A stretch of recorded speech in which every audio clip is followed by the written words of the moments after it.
whoops. Slipping on ahead of myself. God establishes his people. As you find there, we commence at the beginning of this chapter, then all the tribes of Israel came to David. To set the scene for those of you catching up with us, or to remind those of us who have had a busy week and maybe forgotten, there are two men's deaths that mark chapter 4. Their names were Ishbosheth and Abner. I put them in that order, though their deaths were the reverse, because Ishbosheth was the king, and Abner he was more the power of the throne beside him. And these two men died. The significance of their deaths opens up the way for David to become king, because Ishbosheth and Abner were rulers over Israel. That is the 10 tribes, 11 tribes other than Judah. Although Benjamin was a bit split at times between the two. Nevertheless, that's the situation. Now this situation has come. Two men are out of the way. David is the obvious man to be king, but there is a problem. David is to be king over a people who have warred against him. That doesn't seem an easy thing to do, does it?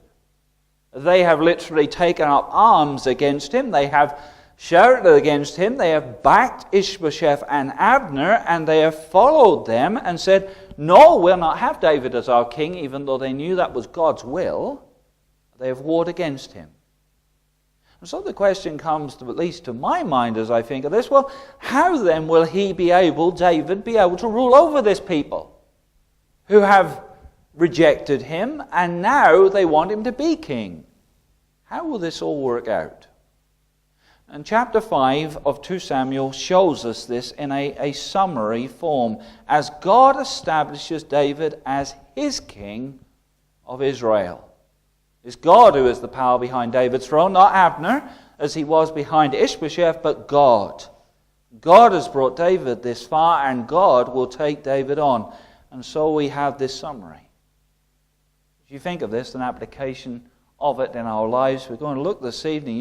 Even though God in our lives may have cleared the way for us to enter a position or into situations which we know he has prepared for us, still, we need to understand how God establishes us in a purpose, in his purpose.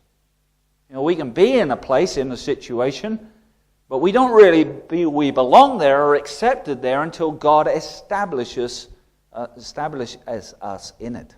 I should have put my other teeth in, shouldn't I? There we are.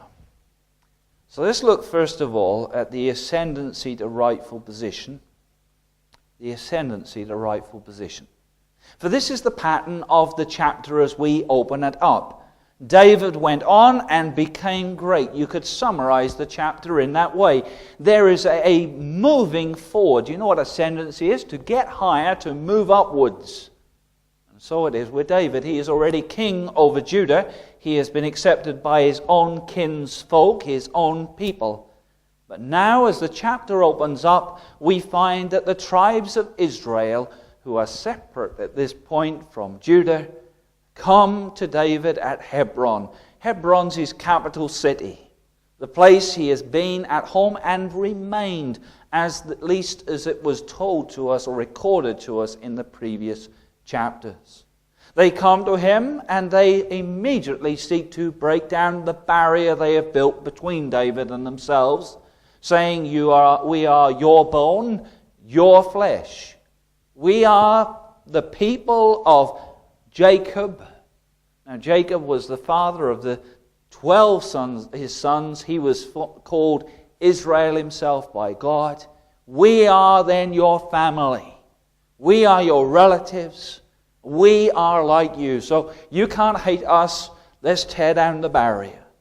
Also, they say and realize, God was with you. When you went out in battle, we went out in battle. You were the one who brought us back. And they remembered. They don't quote that song that was so famous for David. Saul has slain his thousands, but David is tens of thousands. That song is going by these days. But nevertheless, you were the one. and you will shepherd my people, and we want you to be king. We want you to be king. Israel is willing to accept this on the basis not only is this the best plan of action, but this is God's will. It was God who had spoken to David and said, you will shepherd my people Israel, and we are coming to accept this. That's quite an ascendancy for David, isn't it? He had been rejected as that one. They knew these words long ago, but they had been rubbed out of their mind. Abner said, no, come on, we can get behind Ishbosheth, we can sort this out. But now firstly we find that David now is crowned king rightfully. They have recognized God's will. As the chapter moves on then, David makes a clear decision. It may not seem obvious to us on printed page, but if you were to look at the map and see what David was doing here, it is a very wise decision. We shouldn't be surprised at the wisdom of David, given he had a wise son as well, who asked wisdom from God, having seen it most probably in his father. He saw a need to move his capital city out from the midst of Judah, that is to its fringe, and bring it central to all of God's people. And the most obvious place to head was this place, Jerusalem. Of course, God has a greater plan in mind here, a greater purpose. He is already bringing about and establishing the way for when Jesus Christ will enter this world, and he will come to Jerusalem and he will die there. But in this moment of history, David's heart, David's mind is not thinking at that point. He is thinking of being central to his people. As David comes there, he meets the Jebusites. And these people had been promised long ago by God that they would be taken away out of that city. Abraham had been told that they would be judged for their sins, and God would remove them. And so as David comes there, he has confidence in God. He believes and knows that God will take these people out of that city. This is the place that God wants him to be, and sure enough it is. They were not able to repel him. Now this phrase here they use, I should just mention it, that the blind and the lame will repel you, they say. It is using figurative language to speak of the weaker people of the city. But David in turn turns that on them to speak of themselves as a whole, not just the lame and the blind as we would see them physically, but to speak of them as a whole because they are lame and blind in regard to understanding who God is, knowing him. And he speaks that these people should not come, these Jebusites should not come into the house.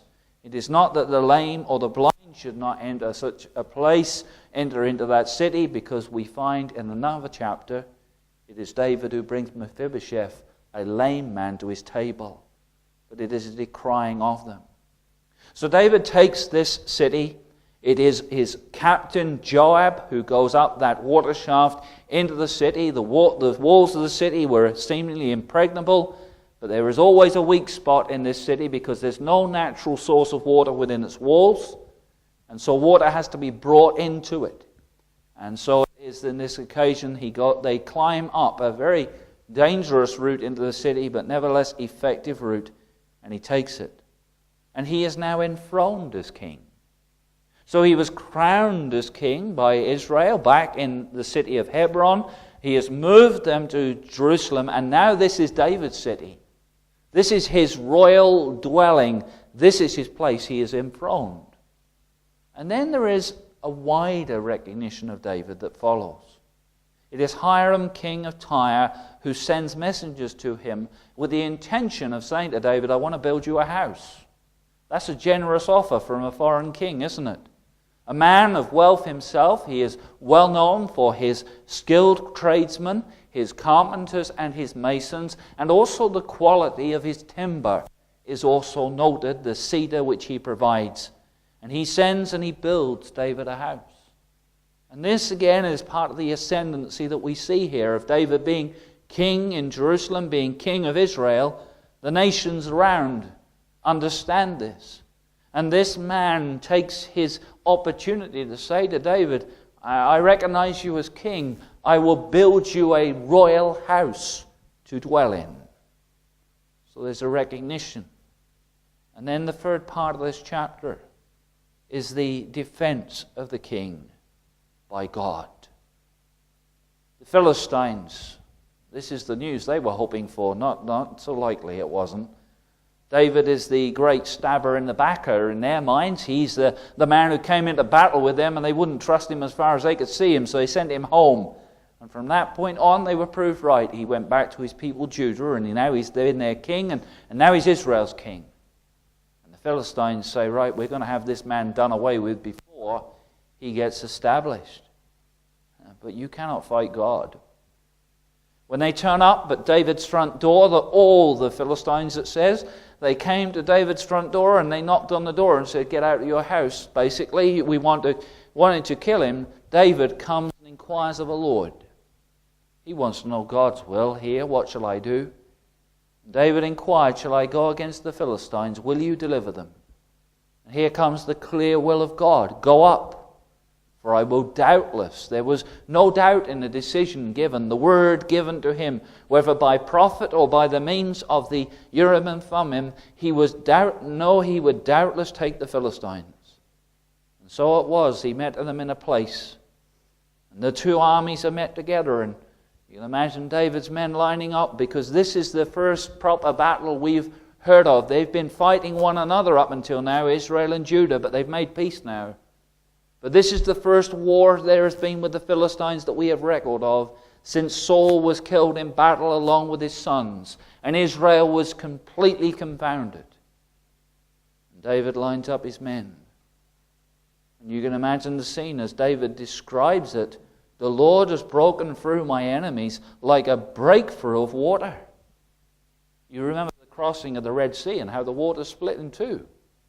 Well, it's like that sort of forging going into the battlefield. You can imagine a triangular type of attack with David maybe heading in himself first of all, but nevertheless, they just flow away. They fall away. And the Philistines are completely defeated. So much so that David renames the place Baal Perazim, and telling us that that was to do with how the Lord had broken through his enemies. That's a wonderful name for a place, isn't it? The breakthrough of the Lord. God has brought him to the rightful position. He has broken through my enemies. He has set me in place. And he has given Israel his place. It says there that the Philistines left their images, their little bits of stone and the rest of it. They were no good and no power here. David and his men carried them away. And we hope that they carried them away to the Millo, which was the rubbish dump of Jerusalem, and there they destroyed them. We do not know, but given the power of God here and the influence of God in their lives, it seems that that would be the only reason they would generally take them away at this point in their history. Then we find the Philistines have not had enough yet. That's just a one-off. They can't go like that. And so the Philistines come up once again. And this time, David inquires of the Lord. And the Lord says, no, you will not go up. Don't go and face them again. I want you to go around the back of them. I want you to come up in front of some mulberry trees. And you just wait there. And when you hear the sound of the marching of the tops of the trees, then you will advance quickly. For then you and the Lord will go out before you and strike the camp. God is going to go and fight before him. And we see the effectiveness of this because it is not just from Geba to Gezer that he chases them. He chases them first from the battlefield in Baal Perazim to the place which seems to be where the Philistine kingdom now stretched to, Geba, and he drove them back as far as Gezer. The Philistines are aware that God is fighting David's battles for him. God drove him back. So in the ascendancy of the rightful person, we have seen David crowned, now fully king of Israel. He is enthroned in Jerusalem as its capital city. He is recognized as king by those kingdoms around him, who even send and build a place for him. And then the great power of the age is defeated before him and driven back. God has established David by the ascendancy to a rightful position. But underlying all of this is, secondly, the supremacy of a resource power. The Lord has broken through. David's supremacy didn't come from his own wit and ability, though he was indeed a good fighter and a man able to lead troops. They trusted in him. No, the supremacy of his power, which people saw and recognized that God wanted him as king and God was establishing him as king, came from the fact that God was resourcing his power. I mean, other men tried to rule and take their place, and they got stabbed in the back by their mates and their friends and those around them because they think they could take their place. But David is established in such a way that people know that there is someone else behind him. Israel recognized it. They recognized the supremacy of David's resource power, and they feared him. Let's not say that they sort of suddenly came to reasonable terms. There was a fear of David. God has done away with his enemies. Abner and Ishbosheth are dead. And if we're not careful, us leaders of Israel will soon be like it. David, they knew in time past, God had said to them, he will shepherd my people and rule over Israel. And the elders therefore came. They came because God was with him. And they were afraid. In a rightful way, they should have been afraid of God. God's choice of him. They were also, we find here that history has remembered David's supremacy. In verse 10 of chapter 5, David went on to become great, and the Lord of hosts was with him. My dear friend, if I had such an epitaph as that would be great. And it would be for you too, wouldn't it? God has established this man. He has become great. As God has been with him. The Lord of hosts, that term is not very familiar to us maybe. It's the Lord of armies. You remember the picture of the Old Testament? Elisha is captured within a city. He is all alone with his servant, and an army is surrounding him, and his servant said, we're done for. And Elisha says, open the eyes of my servant. He lifts up his eyes again, and he sees the armies of God. The hills are on fire with the armies of God. There are more for us than against us. Well, this was the case with David. The Lord of hosts was with him. Look at the Philistines. They're running in all directions. Why? The Lord of hosts is fighting for him. David was also aware of the supremacy of his own resource power. David is not a man to walk around at this point proud and arrogant and saying, I am the king of Israel. No, David knew, says verse 12, that the Lord had established him king over Israel. He'd been waiting for this a long time. He had had glimpses of it from time to time and thought it might be near, and it hadn't been. But now it was here. The Lord had established him king over Israel, and he had exalted his kingdom. Listen, God had exalted his kingdom for the sake of his people Israel. David, you're not king because you're a great bloke. You're a wonderful man. No, you're here because I have chosen to exalt your kingdom for the sake of my people Israel. I have a greater purpose, a greater plan. Your supremacy is a result of my will, my power, and of what I am doing. God had revealed this supremacy, of course, this resource power that was given to him. He revealed it to David. When David came to that place, Baal Perazim, David defeated them there. He said, the Lord has broken through.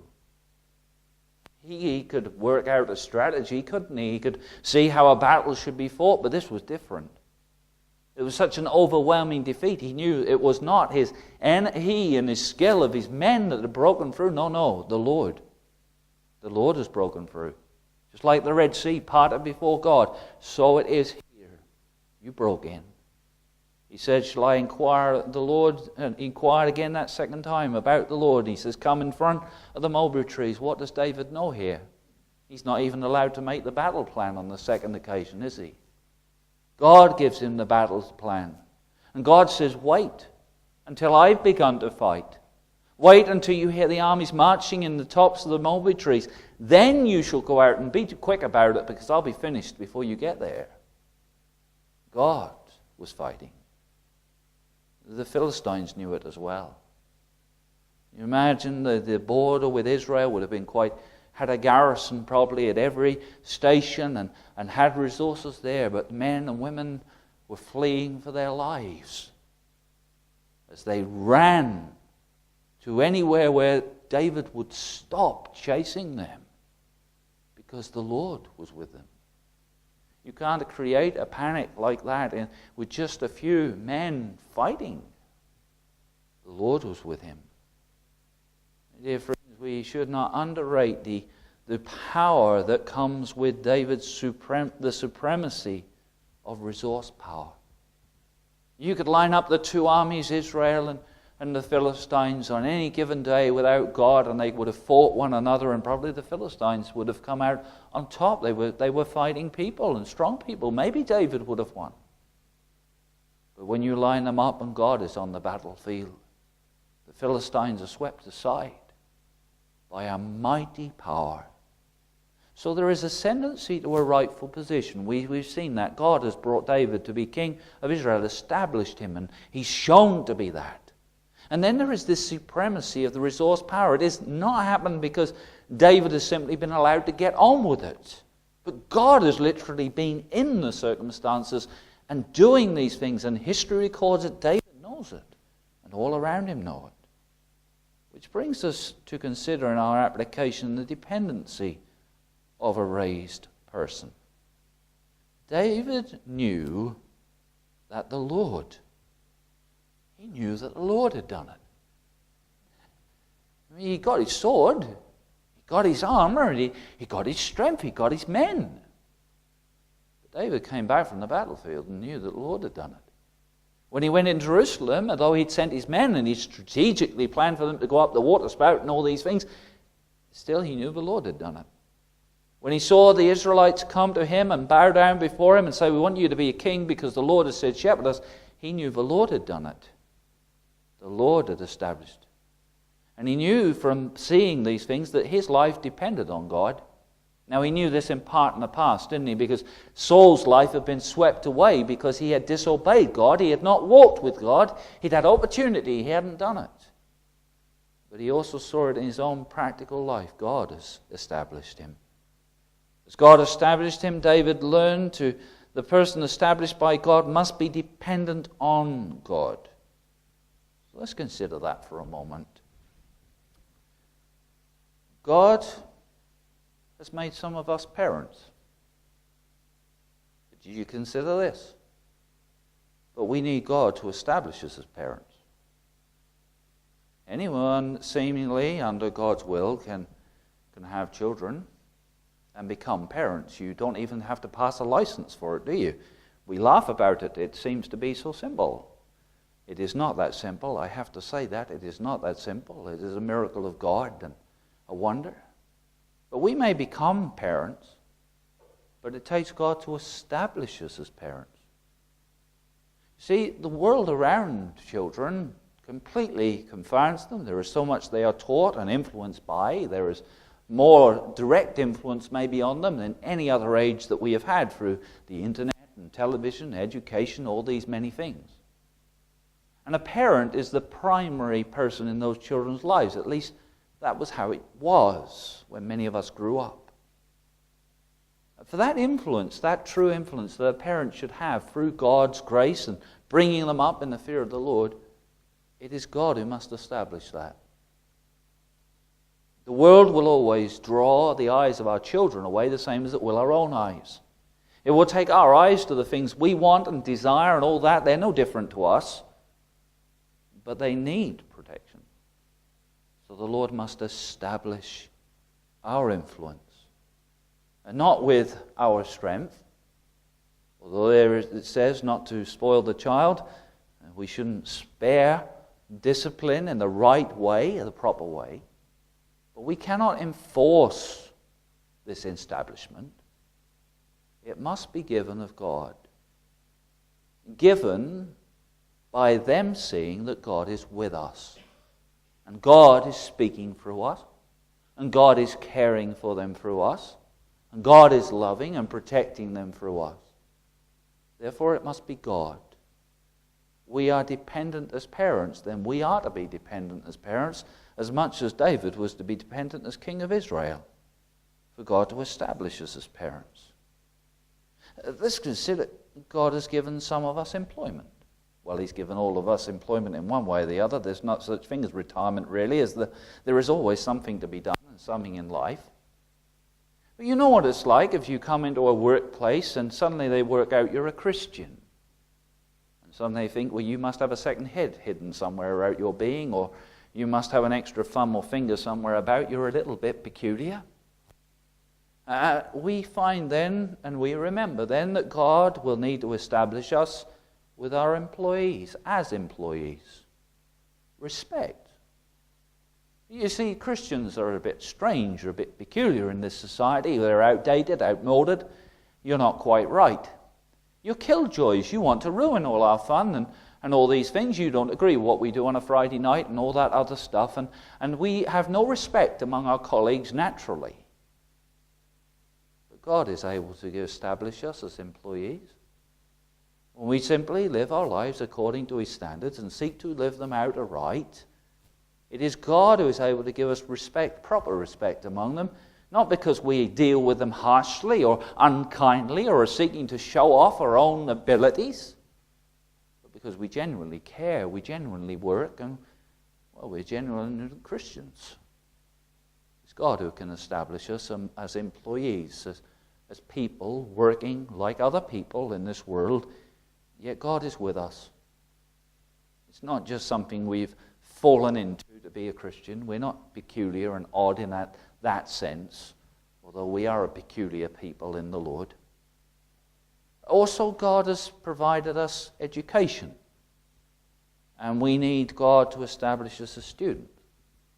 Think of our children going to school, and they go to school, and suddenly it comes out, well, your parents go to church. You go to church. Oh, that's not proper, you know. I mean, what do you believe about creation? No, evolution. You believe God created the world 6 days? And you come up against education, and suddenly you're considered to be stupid and silly. You can't believe that. You believe Jesus entered the world and God became a man, and you believe that. Dear friends, as we sit and we are educated, we need God to establish us that we are students. We have nothing to fear as Christians from genuine learning. We do not fear genuine, real science. We do not fear genuine, real mathematics, English, and all these other things a person may learn to their benefit and to their help. We are serious about it. We want to, as those who studied of old, to think God's thoughts after him. We want to understand God's world, God's creation, and the beauty of the things he has made. We need God to establish us as serious students. We are not silly people. We do not want to be stupid in our learning. We do not just take the words of what is said in the Bible and say, oh, I believe it because, well, I've read it there. No, we have looked at it. We have considered it. We are real. How is this possible? God establishes us. Now, you speak to some of our dear friends here, and I think of dear Jack, who is not among us tonight, but he was at work when he was at work, and oh, you know now he's Professor Jack Edwards. That sounds impressive, doesn't it? He will tell you many of his colleagues looked down on him when they heard he was a Christian. And they thought him to be nothing. He wasn't really a man of learning.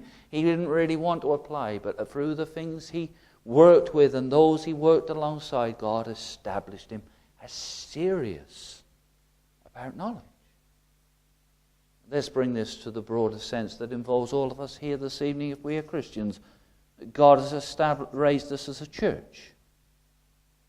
People know that as they go up and down the street. Well, most of those who look with their eyes at least. And they notice there's a sign over the top and it says Evangelical Free Church. They know it's a church. And they see us come in on a Sunday, and maybe that's the only time they notice the gates are open. They know we're a church. We're raised to the church.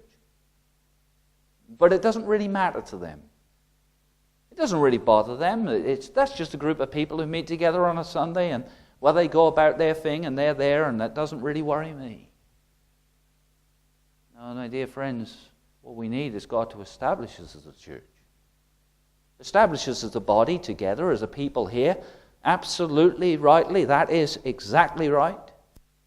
But if this church is to have any impact upon the world around us, then it is God who must establish us, isn't it? He must provide workers. He must draw people, whether it's drawing people in or drawing people through our witness as we go out.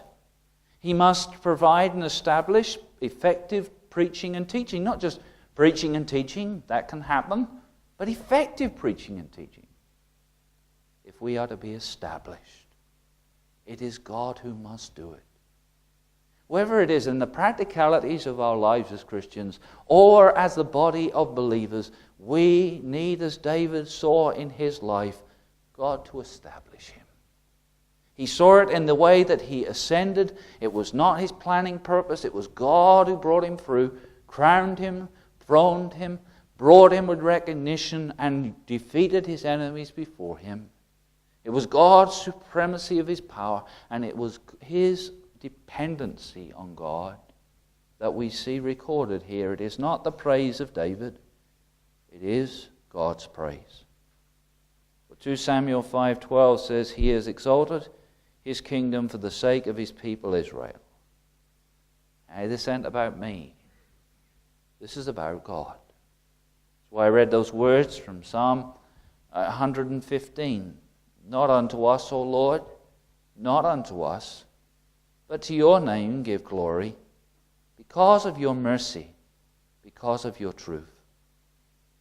Dear friends, whatever you do tomorrow, whatever you're involved in, may the Lord establish you in it. May He reveal that He has placed you there, and He wants you there for His purpose, and that He is working for you. May you remain rooted and grounded in what God has established. Don't try doing it yourself again. It'll always be tempting, won't it? But let us be rooted and grounded in what God has established. Is this not the greater message of salvation? None of us save ourselves. It is what God has established in Christ that has saved us. And it is God alone who can keep us. May it be the same in our practical lives too, as even in that we preach the gospel to ourselves